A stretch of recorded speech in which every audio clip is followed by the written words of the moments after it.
Hello guys, good morning, good afternoon, and good evening sa inyo lahat. Coach Card here.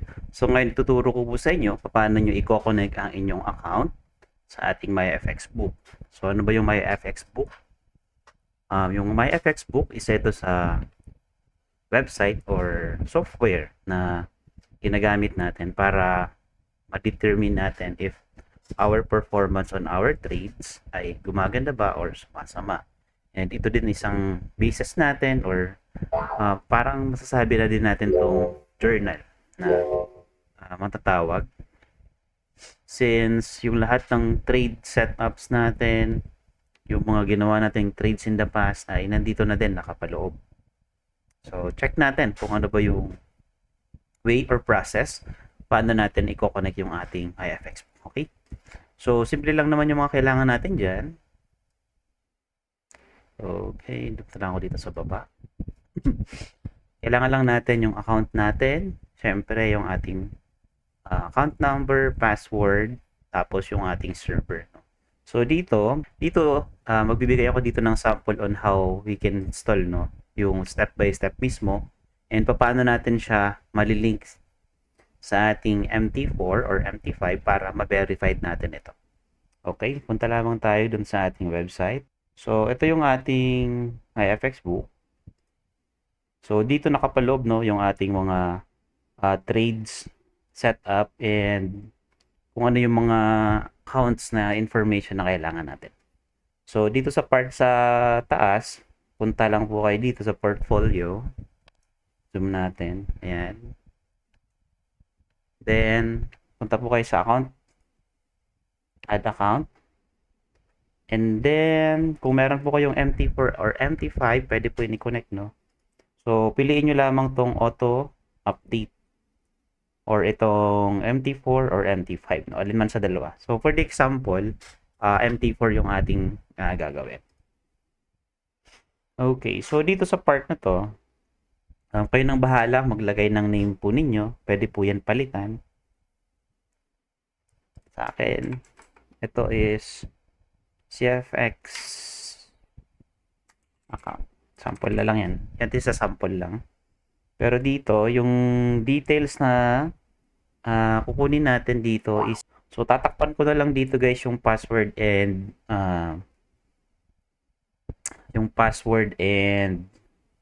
account number ko kasi live siya, live account yun. So dito, punta lang kayo sa email ninyo guys, no? Makikita nyo naman yan or dun mismo sa website ninyo. So yung broker na to is, tatakpan ko lang siya dito. Pero makikita nyo din naman yan mamaya. Kung anong broker yan. So, type nyo lang. Ito kasi yung record ko since in-start ko to, no? Itong test na to. So, 15. So, ilalagay lang natin dito.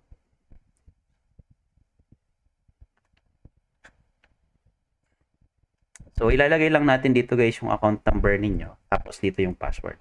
Pero dito sa akin, tatakpan ko lang muna ha. Ayan.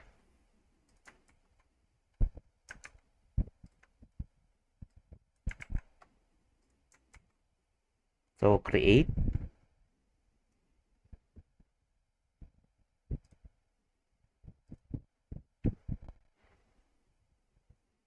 So, hintayin nyo lang itong mag-loading. Ayan, sa part na to. So, once okay na siya, magno-notify naman yan siya dito eh.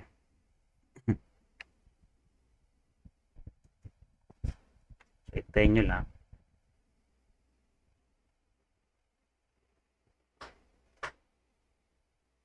So, successfully added na siya. So, para ma-check ninyo kung succeed na talaga siya, successful na talaga yung pag-add.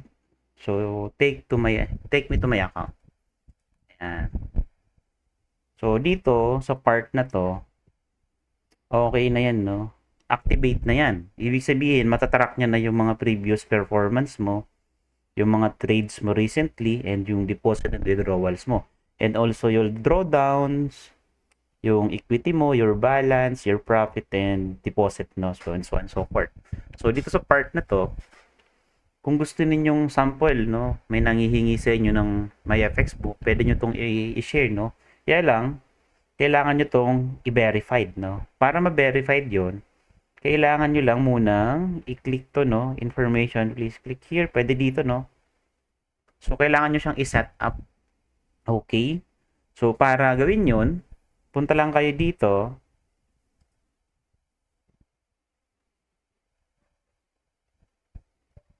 Okay? Ito yung ano, no? Verify why, no? So, ito yung reason bakit nyo siya i-verify. Basahin nyo lang yan. Basta yung pinaka-purpose lang naman nito is para ah, mas, kumbaga, mayroon pang mga privilege na pwede kayong ma-take advantage once na-verified yung account niyo. So, pwede nyo siyang basahin dyan. So, pero dito sa part na to, punta lang kayo dito sa taas, no? Meron yung settings. Then, pwede kayong mag-select dyan, lagyan nyo ng description. So, once na na-verified nyo na yung account niyo at na-publish nyo na siya in public, so hindi nyo na mapapalitan yung account name. Okay? And then yung description.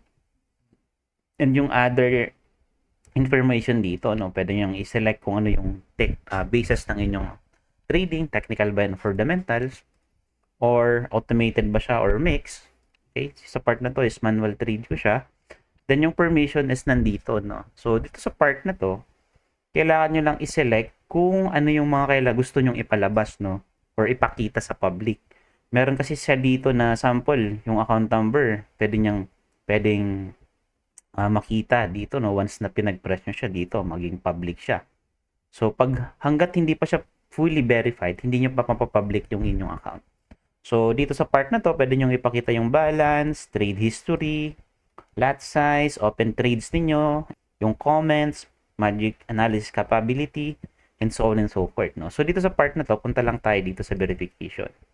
So, sa verification, ang kailangan mo lang gawin dyan, pwede mo tong i-copy na lang, no? Ito kasi yung magsisilbing magiging investor password mo. Okay? Para ma-connect mo yan, kailangan mo munang palitan yung investor password mismo ng inyong sariling account. So, paano mo gagawin yon? So, all you have to do is go to your MT4 or MT5 account. So, ito yung akin is nakalagin na siya. So, dito sa part na to, punta lang kayo dito sa tools. Sorry guys, di ko na ma-zoom in to, no? So, pwede ba itong ma-zoom in? And then, punta kayo dito sa, I think, sa expert, hindi. Sa server. Punta kayo sa server. So, sa server, wait lang, pwede kong palakihin itong aking screen. Ayan. So, dito sa part na to, kailangan nyo lang i-click yung change password, no? Pero, hindi nyo papalitan yung mismong original password ng inyong MT4, no? Kasi malalog out yan. So, dito, punta kayo dito sa read only. Ayan. So, pwede nyo ditong ilagay din mismo yung, I mean, required pala talaga na ilagay nyo dito yung current password ng MT4, MT5 din nyo. Kasi, pag hindi nyo nalagay yon, magi-invalid, no? So, yung kinopy natin dito, yan, yun yung ikakopy natin dito. Or ipi-paste, no? Sorry. Yan, paste natin yan.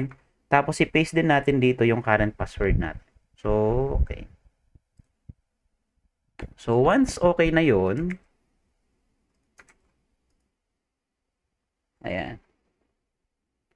Okay nyo lang to, no? I-press nyo lang tong okay.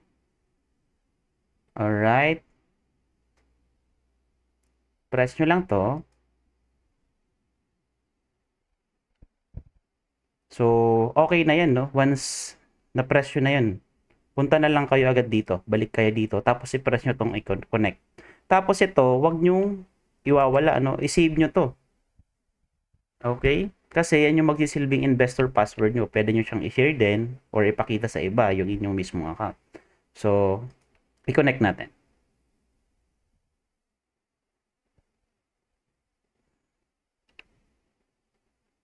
Okay.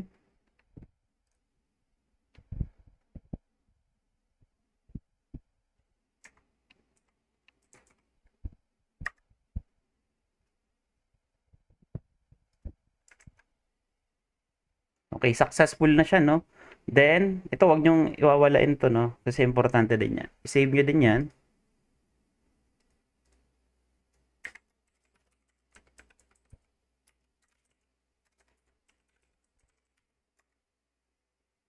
Then, save. So, i-refresh nyo lang kung talagang successful na siya. Okay. Punta ulit kayo sa settings kasi kailangan nyo nang i-public permission. So, ibig sabihin, hindi pa siya totally verified, no? Failed pa yung sa ano natin, verification. So, all you need to do is copy nyo lang to, i-update nyo to, tapos paste nyo dito. Ayan. So, close nyo lang yan, tapos i-refresh nyo. Mababalik kayo dun sa settings. Oops. Then, i-connect nyo na siya. So, kailangan mag-match kasi yung password ninyo dito sa MyFX Book versus mismo dun sa inyong sariling account. So, yun yung requirements. So, dapat mag-green to eh.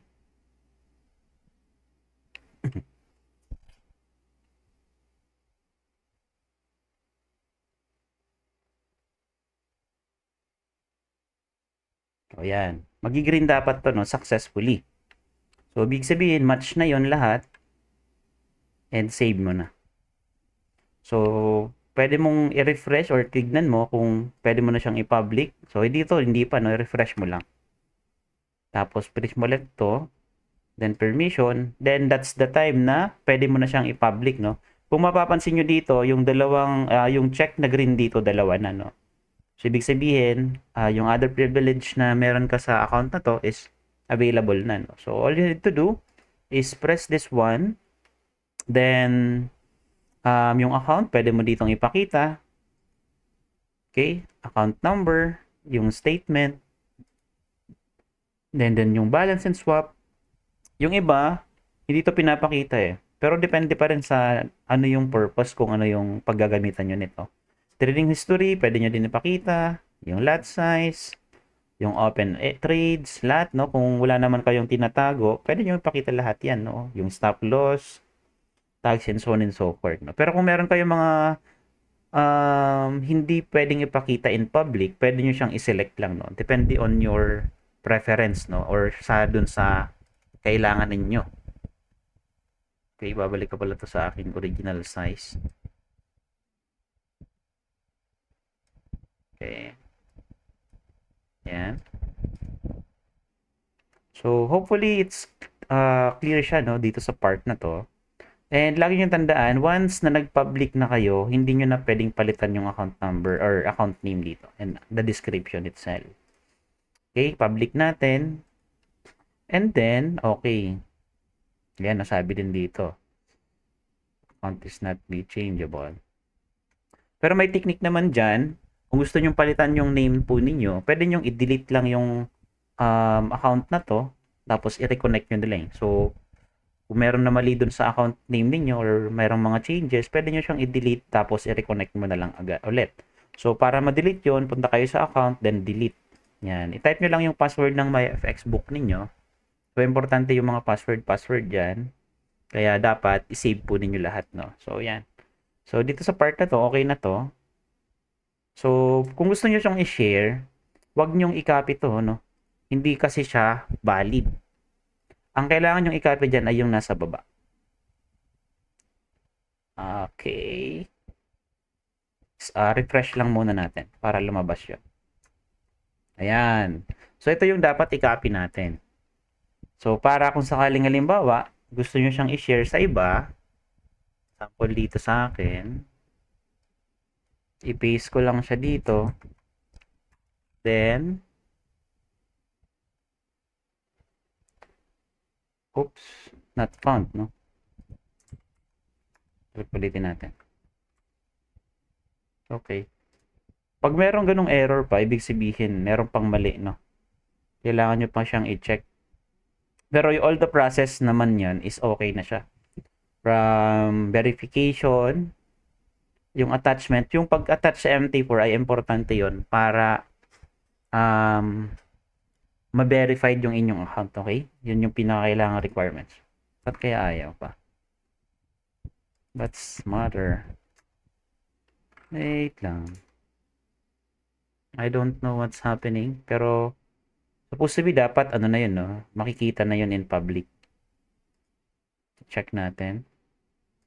Permission, naka-public naman na siya. Then save. I don't know if ano yung error.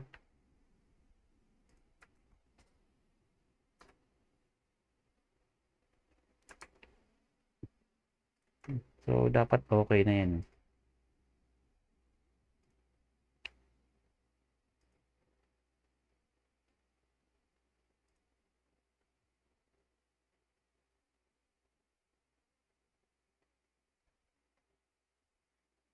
Tawag nito.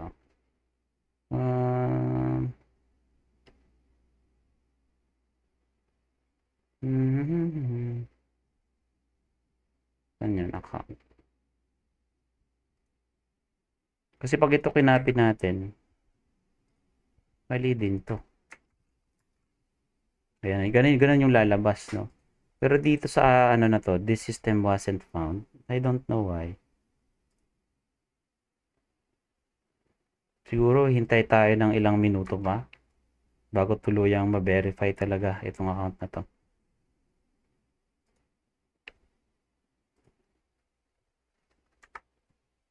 Ayun, lumabas na. So, ganito yung magiging itsura niya, no? Pag hindi sa'yo mismo yung browser, no? Ganito na siya. Mawawala yung link. Okay? So, dito sa part na to, kailangan nyo lang gawin is gawin yung ganitong process, no? Pag ito kasi yung kinapin ninyo, ito mismo, error yan. Pero okay na din, ha? Pero wait lang. Ito. Tapos this one. Oh, okay na din. Nagre-redirect na pala siya, no? Pero I don't know kung tama dito. Example, mag-open ako ng panibagong browser.